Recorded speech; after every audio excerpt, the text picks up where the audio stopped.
কবর থেকে লাশ তুলে পুড়িয়ে দেওয়ার মতো ঘটনার পেছনের কারণ খুঁজে বের করা দরকার বলে মনে করেন প্রধান বিচারপতি সৈয়দ রিফাত আহমেদ। মানুষ অল্প সময় বেশি প্রত্যাশা করে ফেলছে কিনা সেই প্রশ্ন রেখে আরও ধৈর্যশীল হতে সব পক্ষের প্রতি আহ্বান জানিয়েছেন তিনি। শনিবার সন্ধ্যায় রাজধানীর কাকরাইল আর্চবিশপে এক অনুষ্ঠান শেষে সাংবাদিকদের প্রশ্নের জবাবে এসব কথা বলেন প্রধান বিচারপতি।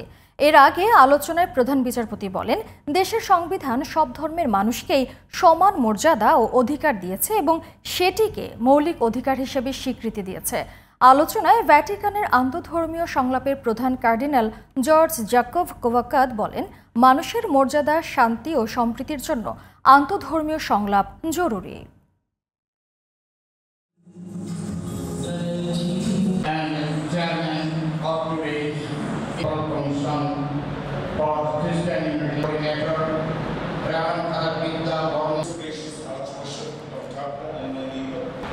Interreligious dialogue is not a situation.